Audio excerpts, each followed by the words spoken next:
అయినా ఏదో పాప ఏదో వాళ్ళని పోషించినారు చేసుకుంటే మేము కూడా ఎప్పుడు పోవద్దాం అనలేదు ఆ పాపని ఓన్లేదు. ఎందుకంటే పార్టీకి చేయండి ఎవరు ఇచ్చినారు మీకు వేరే వాళ్ళని ఆడవాళ్ళని కొట్టే హక్కు ఎవరికి ఇచ్చినారు? ఇంట్లో ఆడవాళ్ళని మనమే కొట్టుమే.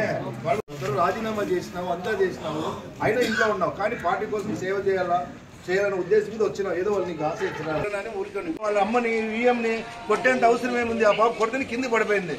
10 నిమిషాలు అట్లా కింద మూర్చి పడిపోయింది. మళ్ళీ వాళ్ళ అమ్మ 30 లేపింది ఏడ్చుకుంటా. నువ్వు అవసరమా నీకు? నీ ప్రచారం నువ్వు చేసుకో.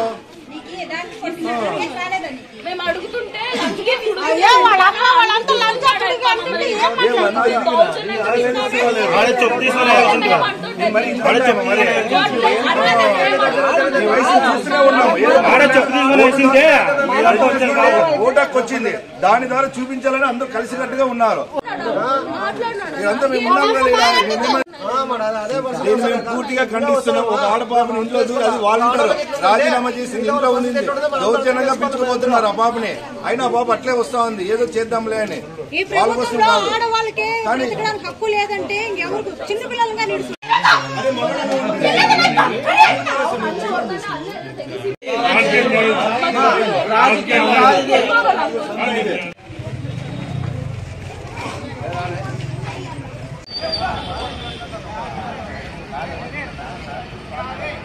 Baba.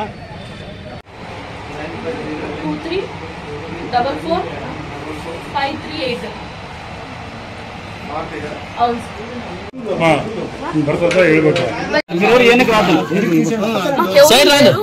మేమే చేసుకొని తింటున్నాము. ఒకరి మీద ఆధారపడలేదు.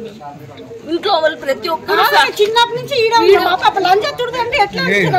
చూస్తున్నారు కదండి మీరు కూడా. అంటే ఏం పని చేసింటే చిన్నప్పుడు మా పిల్లలు ఇంత కష్టపడతానే ఉన్నాం. మా నాన్న కూడా ఈ సందులోనే ఉన్నారు.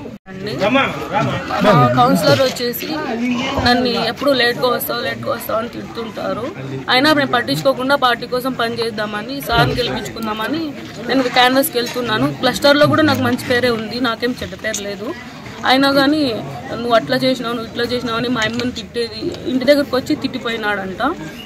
నేను అక్కడికే ఉన్నాను. కానీ ఆయన వచ్చి మరి నువ్వు పోదురా ఫస్ట్ లేసిపోయి నాకు మంచి కూతురు రావు అని నన్ను మా అమ్మని నా చెల్లెల్ని రక్తాలు వచ్చేటట్లు కొట్టినాడు. నేను పడిపోయినాను కూడా కళ్ళు తిరిగి. ఆయన కూడా ఈయన అసలు పట్టించుకోకున్నట్లు లంచ్ది తుడుగుది అన్నాడు. లంచ్ పనులు చేసేందుకు మేమేం పట్టినాము. మా ఇంట్లో మా నాన్న లేడు, నన్ను చేసుకున్నోడు లేడు. నాకు ఈ పాప కూడా ఉంది. ఇంకేం చేసినాం మేము. వీడియో కూడా ఉంది నా దగ్గర.